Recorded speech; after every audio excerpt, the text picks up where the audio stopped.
and Europe converged, and the lower crust of the former was forced so deeply into the latter that it split.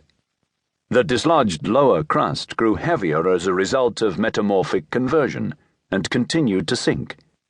At the same time, a roughly 0.7 cubic kilometer large massif of Adria's crystalline base broke off, but rather than follow suit into the hot abyss under Europe, it travelled upwards through layers of limestone and can today be found close to the Earth's surface, encased in the 2,314-metre-high Mount Silberen, 37 kilometres west-northwest of Chur. This rain-furrowed mountain contains Hulloch, estimated to be the world's fourth-largest cave system.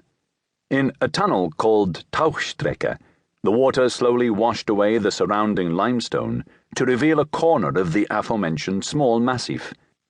Here, unheard by anyone except two people at either end of the 20th century, is a constant humming caused by the crystal structure of this repeatedly metamorphosed massif, which acts as a resonator for particular combinations of sound waves, triggered by millions of earthquakes that accompanied the formation of the Alps. A few specimens of the 5 species of Nephargus genus found in Hulloch can also detect the vibrations in their antennae and the sensitive hairs on their bodies. The tectonic compression of approximately 60,000 hectares of seabed to a quarter produced numerous folds and faults. Millions of years of Tethys Sea sediment, now in the form of limestone mountains, shot several kilometers into the air, and so became exposed to the erosion and corrosion of rain, snow, and ice, that is mechanical wear and chemical dissolution.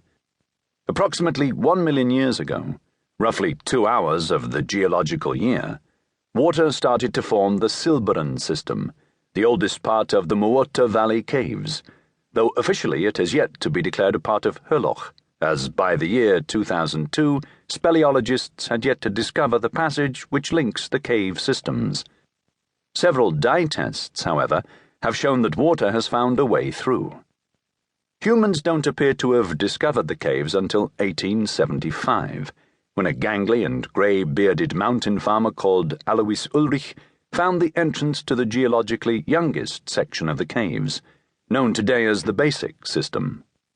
Other early cave explorers include the town clerk, Melchior Burgler, and the painter, Josef Leonhard Betschart, who together ventured as far as Büsserwand in the 1880s. But the name Hans Julius Widmer Osterwalder is particularly associated with Hulloch because this Zurich engineer and glazier lived and died trying to make these wonderful dripstone caves accessible to the public. Ever since he and his wife Hermina first visited Hulloch in 1899, Widmer had fantasized about the tourist potential of the caves, and in 1902 he bought the plot of land which encompassed the entrance to the caves. After considerable difficulty in attracting investors, he finally convinced a Belgian syndicate to invest. They formed the company Grotte de Muotatal Hulloch en Suisse in 1905, with a share capital of 1 million Belgian francs.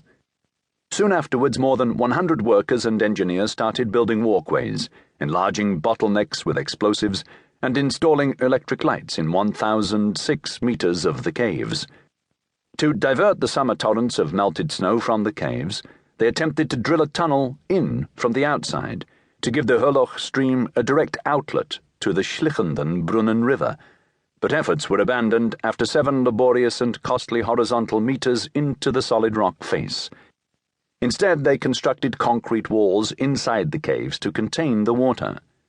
The relatively luxurious 40-room Hôtel des Grottes was also built in the expectation of many visitors, but the high entry fee and the difficulties of reaching the remote valley kept them away. The investors fled with the remaining capital, and Hans Widmer died a ruined and broken man in 1909. The destruction of many walkways and walls, as well as the electrical installation, the pinnacle of the achievements of the Hulloch workers, by a flash flood in June 1910, dealt the venture the final blow. In the years that followed, local peasant boys smashed every window of the abandoned Hôtel des Grottes. However, before it came to this sorry state, Josef